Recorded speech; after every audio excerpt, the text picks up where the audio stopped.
Mateus, no capítulo 5.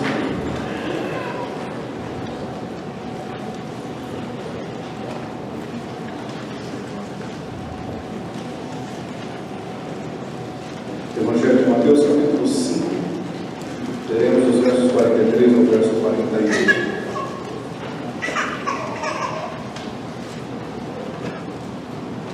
Diz assim a palavra do Senhor: ouvistes que foi dito, amarás o teu próximo e odiarás o teu inimigo. Eu, porém, vos digo, amai os vossos inimigos e orai pelos que vos perseguem, para que vos torneis filhos do vosso Pai Celeste, porque Ele faz nascer o seu sol sobre maus e bons, e vir chuvas sobre justos e injustos. Porque se amardes os que vos amam, que recompensa tendes? Não fazem os publicanos também o mesmo? E se saudardes também somente os vossos irmãos, que fazeis mais? Não fazem os gentios também o mesmo? Portanto, sede vós perfeitos, como perfeito é o vosso Pai Celeste. Oremos. Querido Deus, que bom estarmos aqui reunidos para te bendizer o nome e também para ouvirmos o que o Senhor tem a nos dizer através da tua santa palavra. Pedimos que o teu Espírito faça, ó Deus, com que esta palavra a ser ministrada possa ser depositada nos nossos corações de tal modo que frutos sejam produzidos e que estes glorifiquem o teu nome. Nos rogamos ao Senhor por tuas bênçãos e fazemos isso em nome de Jesus. Irmãos, nós somos criados para sermos amados. Todos nós nascemos com esta necessidade de sermos amados. Nenhum de nós suporta a experiência de não se sentir amado, porque é o amor a referência que nós temos de que temos valor e de que tem propósito para a nossa vida. Em relações onde o amor não está presente, se instala o ódio, se instala o rancor, se instala o ressentimento e as relações se tornam insuportáveis. É o amor que nos permite viver em paz, é o amor que nos permite viver em perfeita comunhão. Tanto que depois do pecado, isso se tornou uma deficiência muito grande para nós. E a mensagem do Evangelho é uma mensagem que comunica o amor de Deus. Em 1 João, capítulo 4, verso 8, diz que Deus é amor, a essência de Deus é o amor. Em João, capítulo 3, verso 16, diz que Deus amou o mundo. Em 1 João 4,19, diz que Deus nos amou primeiro e é por isso que nós o amamos. Em Romanos, capítulo 5, verso 8, diz que Deus provou o seu amor por nós pelo fato de ter Cristo morrido em nosso lugar. Em Efésios 5,25 diz que Cristo amou a igreja de tal modo que Ele se entregou por ela. O amor de Deus em Cristo Jesus revelou o seu plano redentivo para toda a igreja. Se hoje estamos salvos, redimidos da escravidão do pecado, é porque Deus nos amou. Essa mensagem do Evangelho é uma mensagem que carrega esta mensagem, esta notícia de que Deus nos ama e que Deus nos amou, e é por isso que nós encontramos sentido para a nossa vida. O amor é esta referência de que nós existimos para nos salvar desse ambiente de ódio, de vingança nos nossos relacionamentos. Deus nos amou e nos deu condições também para amarmos os outros. Não é sem razão que no texto que nós estamos aqui examinando, vemos como Cristo ensinou os seus discípulos a amarem os outros. Dos versos 21 até o verso 26, nós vemos Jesus instruindo os seus discípulos a amarem os outros, de modo que todo sentimento de ódio seja rechaçado, seja restrito, seja impedido nos nossos corações. Depois vemos nos versos 27 ao verso 32, Jesus instruindo os seus discípulos a amarem os outros, respeitando aquilo que pertence a eles e preservando aquilo que nos pertence, que é a questão do casamento. Então nós não vamos cobiçar ninguém, nós não vamos olhar com intenções impuras para ninguém, mas nós vamos cuidar daquilo que nos pertence. E assim nós demonstramos também amor. Lá nos versos 33 ao verso 37, Jesus instrui seus discípulos a valorizarem a verdade nos seus relacionamentos, falando sempre a verdade, rejeitando a mentira, e assim estabelecendo relações de confiança. Dos versos 38 ao verso 42, Jesus instrui os seus discípulos a não pagarem mal com mal, mas no lugar do mal oferecer como resposta o bem, interrompendo o círculo vicioso de maldades entre as relações. Então nunca deveríamos responder no mesmo nível o insulto que nós recebemos. Não deveríamos responder no mesmo tom de ofensa que nos ofenderam. Jesus ensina assim a oferecer o bem no lugar do mal. E aqui na passagem que nós lemos, Jesus está aqui cultivando o fundamento de todas essas possibilidades. A única possibilidade de nós vivemos nessas condições é se nós observarmos aquilo que Jesus está dizendo aqui nessa passagem. Ou seja, qual é o fundamento? O fundamento é de que nós devemos amar indiscriminadamente as pessoas. Este amor que nós vemos no Pai. Quando nós não o amávamos, Ele nos amou. E é por isso que nós o amamos. O amor de Deus nos dá a condição de amar os outros nesse nível. Havia uma convicção nos dias de Jesus de que todas as leis mosaicas, especialmente os 10 mandamentos que se encontram no livro de Êxodo, capítulo 20, poderiam ser resumidos em 2 preceitos. O primeiro, nós lemos em Deuteronômio capítulo 6, verso 8, dizia que nós devemos amar a Deus acima de todas as coisas e pessoas. Então, o primeiro preceito da lei é amar a Deus acima de tudo. O segundo preceito, sintetizando os 6 últimos preceitos da lei mosaica, dizia o seguinte, lá em Levítico capítulo 19, verso 18, que nós devemos amar o próximo como a nós mesmos. E assim se resumia todos os 10 mandamentos. Isso se confirma nas palavras de Jesus em Mateus capítulo 22 e também em Marcos capítulo 12. A lei é resumida nesses preceitos, a saber, amar a Deus acima de todas as coisas e o próximo como a si mesmo. Só que o seguinte, no contexto de Jesus, muitos não ousavam dizer, eu não conheço a Deus, eu não sei quem é Deus. Para um judeu, isso seria uma vergonha, um escândalo. Então eles diziam que não sabiam que era o próximo. E daí muitas discussões aconteciam, especialmente dentro do Sinédrio, onde os judeus tinham que ser julgados pelos seus procedimentos na sociedade. E muitas indagações eram feitas no meio do Sinédrio. Eu não sei quem é o nosso próximo, quem é o meu próximo, para cumprir este mandamento mosaico. Isso é percebido, inclusive, naquele confronto que o escriba faz para Jesus em Lucas capítulo 10. Ele disse para Jesus, olha, eu só não atendo esse preceito porque eu não sei quem é o meu próximo. Então Jesus propôs uma parábola do bom samaritano para dizer àquele escriba da lei, aquele especialista nas traduções e nas cópias da lei, sobre quem era o próximo.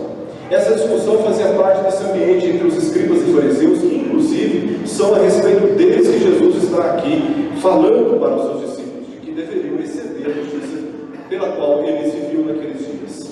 Eles não sabiam, diziam não saber quem era o seu próximo, mas tinham uma interpretação, eles fizeram uma interpretação para terem como referência nos seus julgamentos. A interpretação que eles adotaram foi a seguinte: o próximo são todos os judeus, eles devem ser amados, eles devem ser respeitados, e aqueles que não são da família dos judeus, que não é da nação de Israel, que era o gentil, tinha que ser odiado, tinha que ser rejeitado. Era assim que eles pensavam esse mandamento, assim que eles interpretavam esse mandamento. Então a cultura dos judeus, geração após geração, aprendeu a amar os judeus, a saudar os judeus e odiar os gentios, os romanos, não saudá-los, mas rejeitá-los. Diante disso, Jesus quis ensinar aos seus discípulos como exceder o padrão de justiça dos religiosos naquela época, com base na verdadeira interpretação da lei que ele mesmo declara aqui, que é amando os inimigos e orando pelos seus opressores. E para facilitar o entendimento dessa passagem, eu estou dividindo em 5 partes aqui. Verso 43, nós veremos que Jesus faz aqui uma declaração da lei. O que a lei dizia? No verso 44, ele declara qual é o princípio dessa lei, porque ela estava sendo compreendida externamente, mas as motivações e as intenções dessa lei eles não estavam considerando. Por isso foi necessário que Jesus declarasse no verso 44 qual era o princípio dessa lei. No verso 45 nós vemos qual o propósito nesse princípio, que Jesus declarou como propósito desse princípio? Os versos 46 e 47, ele declara qual é a razão desse princípio. É apenas uma razão, mas ele dá duas ilustrações. E ele conclui no verso 48, trazendo uma aplicação àqueles discípulos que estão diante de si, bem como também numerosas multidões. Vamos começar tentando entender o que ele diz aqui no verso 43, onde a lei é declarada. Aqui Jesus recordou que as autoridades religiosas estavam ensinando sobre a lei declarada em Levítico capítulo 19, verso 18, que dizia o seguinte: não te vingarás, nem guardarás ira contra os filhos do teu povo, nem amarás o teu próximo, mas amarás o teu próximo como a ti mesmo. Eu sou o Senhor. É isso que diz a lei. Mas quando nós vamos para o verso 43, imediatamente percebemos que não é bem assim que eles estavam sendo ensinados a respeito da lei. Porque o que está dito é o seguinte: ouvistes o que foi dito, amarás o teu próximo, isso está na lei, e odiarás o teu inimigo, isso não está na lei. De onde eles tiraram isso? Porque em nenhuma parte do Antigo Testamento você encontra um mandamento, uma instrução divina para que o seu povo odiasse os seus inimigos. Mas aqui, as autoridades religiosas estavam ensinando deliberadamente, geração após geração, que eles deveriam amar o seu próximo, no sentido daqueles que eram da família de Israel, e odiar aqueles que não eram da família de Israel, os gentios, os inimigos. E essa lei estava sendo claramente deturpada, ela estava sendo violada, pelo menos em três aspectos. Primeiro, pela omissão. Eles deliberadamente mudaram o que dizia a lei, omitindo a parte que dizia: amarás o teu próximo como a ti mesmo.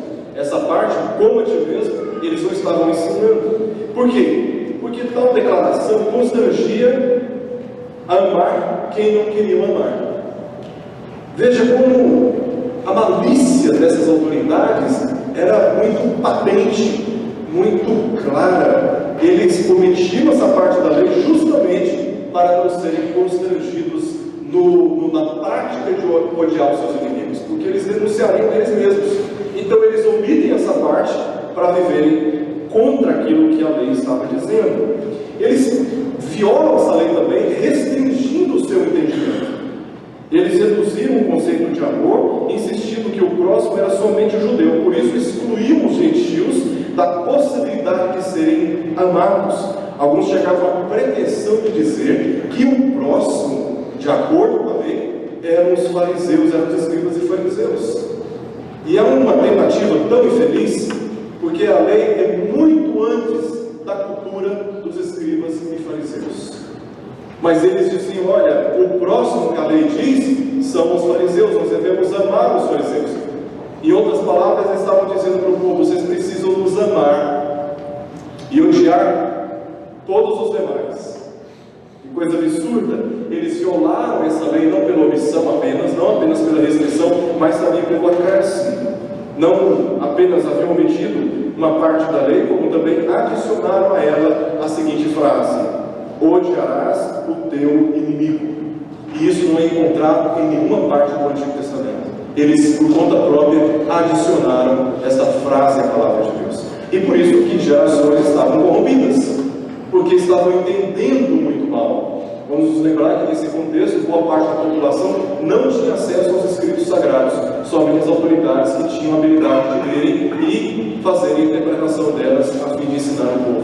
Então o que era dito pelas autoridades era recebido como verdade, e assim gerações estavam sendo corrompidas. Um absurdo. Jesus então no verso 43 declara o que diz a lei, mas denuncia, como nós vemos no verso 43, que isso estava sendo muito mal conduzido. O verso 44 começa dizendo: eu, porém, ou seja, contra essa forma de interpretação da lei, como essa maneira de ler a lei, eu digo para vocês a maneira correta que vocês devem apreendê-la, que vocês devem receber. Então, diz no verso 44: eu, porém, vos digo, amai os vossos inimigos, não odiar os vossos inimigos, e orai pelos que vos perseguem. Esse preceito foi contra tudo o que estavam acostumados a ouvir e também a praticar. A lei ensinava a amar o próximo como a si mesmo, como nós lemos aqui em Levítico capítulo 19, verso 18. Notamos que a ênfase foi dada ao próximo, não foi dada a si mesmo. É curioso isso. A lei dizia o quê? Amar a Deus acima de todas as coisas e o próximo como a si mesmo. De forma geral, a lei não está exigindo que nós amemos a nós mesmos, apenas a Deus e o nosso próximo, porque nós já nascemos amantes de nós mesmos. Já nascemos com uma inclinação muito forte a considerar os nossos interesses como sendo superiores, mais importantes e prioridade da nossa agenda. Então, a lei, ela disciplina a nossa natureza a fim de nos fazer observar a Deus como sendo aquele a quem devemos atender a vontade acima da nossa, e também o nosso próximo. Paulo diz em Filipenses capítulo 2 que devemos considerar o nosso irmão como sendo superior a nós mesmos e não buscar aquilo que é primeiramente do nosso interesse, e sim aquilo que é do interesse dos outros. Por quê? Porque a nossa natureza é corrompida pelo pecado, tenta nos enganar ao olharmos para os nossos irmãos como sendo aqueles que têm necessidades não mais importantes do que as nossas. E a lei exige que nós amemos os outros como nós mesmos, tendo em primeiro lugar o interesse do outro e não o nosso. Então, com base no amor, Jesus orientou, como diz a segunda parte do verso 44, a amar os nossos inimigos por pelo menos 3 razões. Primeiro, para que eles recebam perdão dos seus pecados. Nos lembramos aqui em Lucas capítulo 23, Jesus estava pendurado naquele madeiro, e ele então ora ao Pai pedindo para que os seus adversários fossem perdoados. Perdoa-lhes, Pai, porque eles não sabem o que fazem. Devemos orar a Deus pelos aqueles que nos perseguem, por aqueles que nos oprimem, por aqueles que têm prazer em nos ver muito mal, para que Deus perdoe os seus pecados. Também para que Deus estabeleça a paz nos seus corações em relação a nós, para que Deus gere nos seus corações uma nova disposição quando eles nos olharem, quando eles se encontrarem conosco. Orar também para que Deus transforme suas vidas, salve suas vidas, ou pelo menos os corrija no procedimento que eles estão adotando contra nós.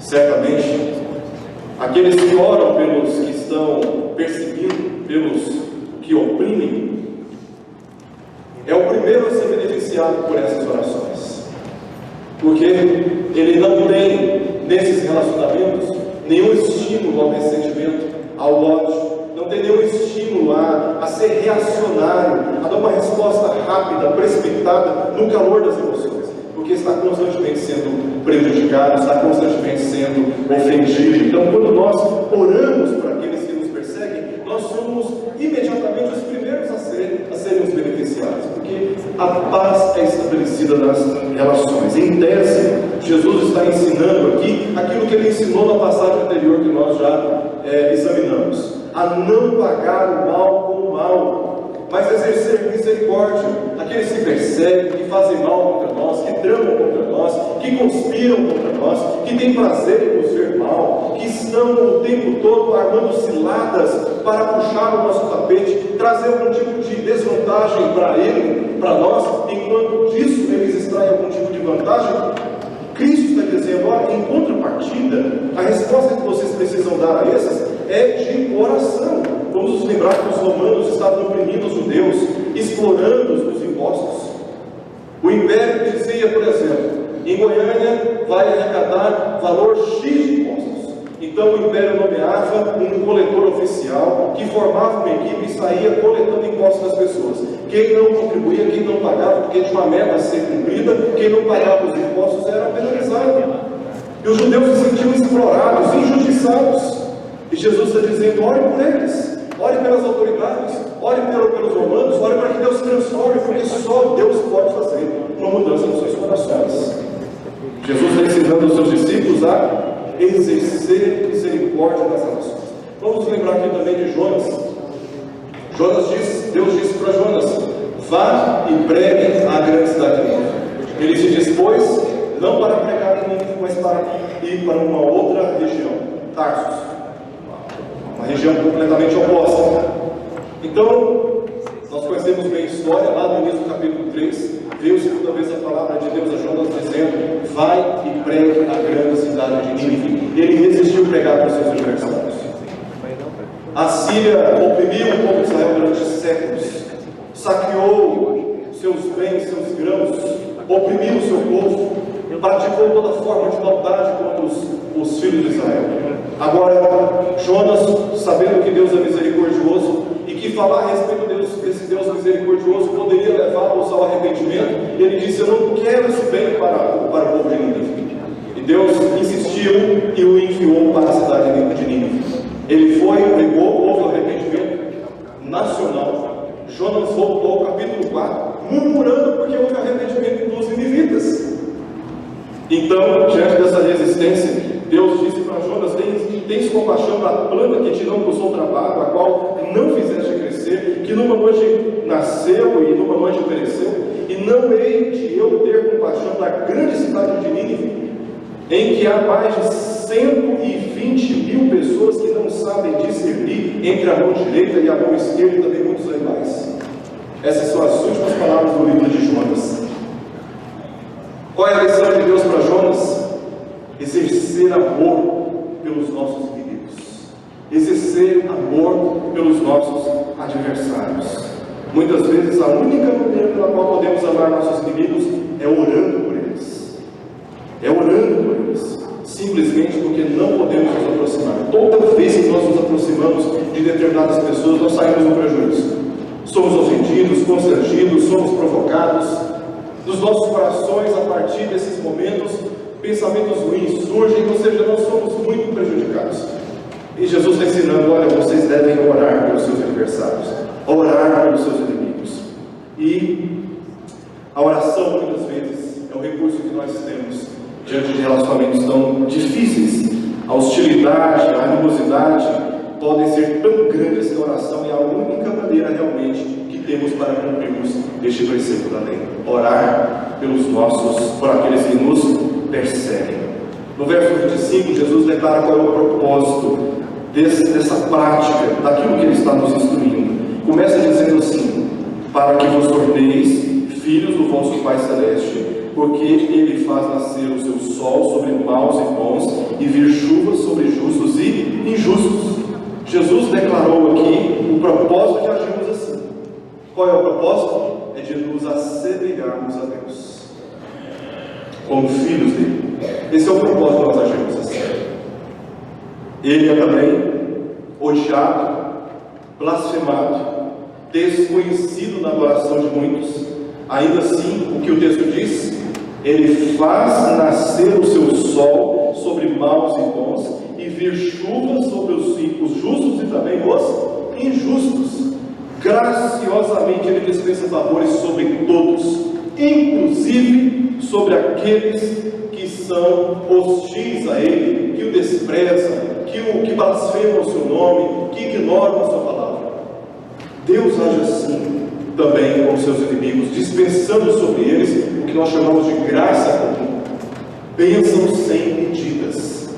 O ar que respiro, a água que vem dos rios, os grãos que são brotados da terra, a chuva que rega a terra, o sol que acalenta a terra e também traz, inclusive, vitamina para o corpo, a saúde, o livramento, o emprego, os médicos, a ciência, a música que trazem prazer aos nossos ouvidos, tudo dispensado pela graça comum de Deus, mesmo para aqueles que o odeiam, mesmo para aqueles que o rejeitam, mesmo para aqueles que falam mal a respeito dele.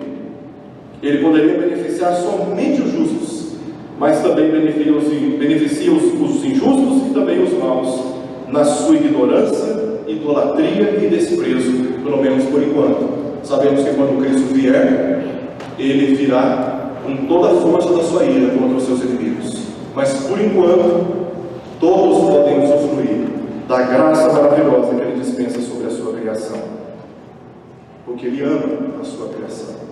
Do mesmo modo, olhando para Deus, devemos agir com todos, exercendo o amor ao acolher todos em nossas orações. Então, aqui no verso 45, Jesus declara qual é o propósito desse princípio: é de nos tornarmos semelhantes ao nosso Deus. Eu tenho 2 filhos, tenho um moreninho e tenho um branquinho. O branquinho é muito parecido comigo na fisionomia. O moreninho é muito parecido com a mamãezinha, o Joshua, meu primogênito. Mas os filhos se parecem muito com os pais. O objetivo desta lei é para nos fazer assim, semelhantes aos nossos pais. Como somos semelhantes aos nossos pais, o propósito aqui é de nos fazer semelhantes a Deus, na maneira como Deus lida com os seus inimigos. Quando agimos assim, estamos nos assemelhando a Deus no tocante a esse preceito. Nos versos 46 e 47, Jesus declara qual é a razão desse princípio. É apenas uma razão. A razão está clara nos versos 46 e 47, que dizem assim: porque se amardes os que vos amam, que recompensa tendes? Não fazem os publicanos também o mesmo? E se saudardes somente os vossos irmãos, que fazes demais? Não fazem os gentios também o mesmo? Fica claro nas palavras de Jesus o que tinha já dito aqui no capítulo 5, verso 20, que os seus discípulos deveriam exceder em muito a justiça dos escribas e dos fariseus. Então, se amarmos quem nos ama, o que isso nos faz diferentes e além daqueles que não conhecem a Deus? Eles já fazem isso. Eles já fazem isso. Como diz o texto, se nós fazemos o bem àquele que já amamos e que também nos ama, nós não estamos fazendo nada de diferente. Os judeus fazem isso por eles mesmos, os gentios já fazem isso por eles mesmos. Os não cristãos também amam aqueles que os amam. O princípio de saudar os irmãos, o verso 47, é o princípio de tratar bem os mesmos, da mesma nação, os que valorizavam e aceitavam apenas esses limites. Não havia nada de especial nisso. Agora, entre cristãos, Jesus está ensinando que eles deveriam tratar a todos bem, mesmo aqueles que eram desamorosos, odiosos e os que perseguiam politicamente a sua condição naquele contexto. Então, se nós agimos como eles, não faz diferença nenhuma, né? Mas a grande diferença nós faremos se nós excedermos a justiça dos escribas e fariseus, amando os nossos inimigos, porque o que é natural e é justo para uma sociedade corrompida é de odiar quem nos odeia e amar somente quem nos ama. E nós excedemos quando nós amamos mesmo aqueles que nos odeiam. E Jesus conclui aqui, fazendo uma aplicação no verso 48, que diz: portanto, ou seja, à luz de tudo que já foi dito até aqui, não apenas a partir do verso 43 até o verso 47, especialmente nessas 5 aplicações que ele faz, à luz do verso 20 do capítulo 5, sobre a questão do homicídio, do adultério, dos juramentos e da vingança, à luz de tudo isso, Jesus agora conclui com essas palavras: sede vós perfeitos, como perfeito é o vosso Pai Celeste. Com essas palavras, Jesus encerrou aqui esse conjunto de 5 ilustrações. Ele ensinou que os seus discípulos devem ter objetivos mais elevados na vida que os meros religiosos e incrédulos já tinham. E ele diz, em primeiro lugar, qual é a extensão desse objetivo? Ele diz: sede vós perfeitos. Esse é realmente um objetivo muito alto, ser perfeito. Mas Jesus não está aqui se referindo à perfeição moral, porque nenhum de nós podemos ser moralmente perfeitos, isentos do pecado. Existe um senso comum na sociedade que diz que todos nós pecamos e todos nós carecemos da graça de Deus. Então, em qualquer ambiente, você falar que é moralmente perfeito, as pessoas vão rir de você, vão zombar de você, porque existe esse senso comum de que ninguém está isento de pecado. É verdade, não é? Todos nós somos pecadores. Mas Jesus não está aqui se referindo a essa perfeição moral. Ele está aqui se referindo à perfeição quanto ao propósito que ele já declarou de amar os nossos inimigos e orar por aqueles que nos perseguem. É um aperfeiçoamento em direção a esse propósito, de melhorarmos e de nos ajustarmos à justiça do reino de Deus. Nós vemos que esse é o propósito da Escritura, de nos fazer ajustados à justiça do reino de Deus, a tal ponto que as nossas obras, vistas pelos homens, como diz capítulo 5 de Mateus, verso 16, os homens glorifiquem a Deus que está nos céus. E também, como nós vemos no verso 45, que nós nos tornemos filhos de Deus. As pessoas reconheçam que nós andamos nos passos de Cristo e que somos de fato filhos de Deus. Esse é o propósito da lei, é de nos fazer aproximar da justiça do reino de Deus, não da justiça que pertence aos homens corrompidos pelo pecado. A Bíblia ela fala basicamente de 3 estágios da nossa perfeição. No tempo passado, nós fomos salvos e pela morte de Jesus tivemos a garantia da nossa salvação. Está consumado. Fomos salvos e nesse sentido fomos aperfeiçoados ou separados para o exclusivo serviço de adoração a Deus. Se hoje morrermos, estaremos com o Senhor, porque lá atrás, no passado, Jesus morreu por nós e nos justificou diante do Pai. Mas há uma outra perspectiva da salvação que é no tempo presente. Nós estamos nesse sentido sendo também aperfeiçoados, porque pela Escritura estamos progressivamente avançando na nossa santificação, abandonando o pecado e aprendendo sobre a justiça de Deus, sobre a justiça do seu reino. Fomos salvos, estamos sendo salvos no sentido da nossa santificação, e há uma outra perspectiva de perfeição que se encontra no futuro. Quando Cristo vier, a morte será derrotada, o pecado será completamente afastado da nossa natureza, não haverá mais nenhuma possibilidade de dor, de choro, de pecado, de queda do pecado, e nossos corpos serão ressuscitados na presença de Deus. Então existe uma perspectiva futura quando a nossa perfeição, quando Cristo vier e estivermos na semelhança do Filho, na presença de Deus, glorificados. Fomos salvos, estamos sendo salvos e seremos salvos. Fomos aperfeiçoados, estamos sendo aperfeiçoados e seremos aperfeiçoados. Jesus, quando disse, sede vós perfeitos, Ele está aqui declarando a possibilidade do homem, no esforço, à luz dessa palavra, de caminhar e se ajustar aos padrões de justiça do reino de Deus. Porque compete ao homem esse esforço. Sede vós perfeitos.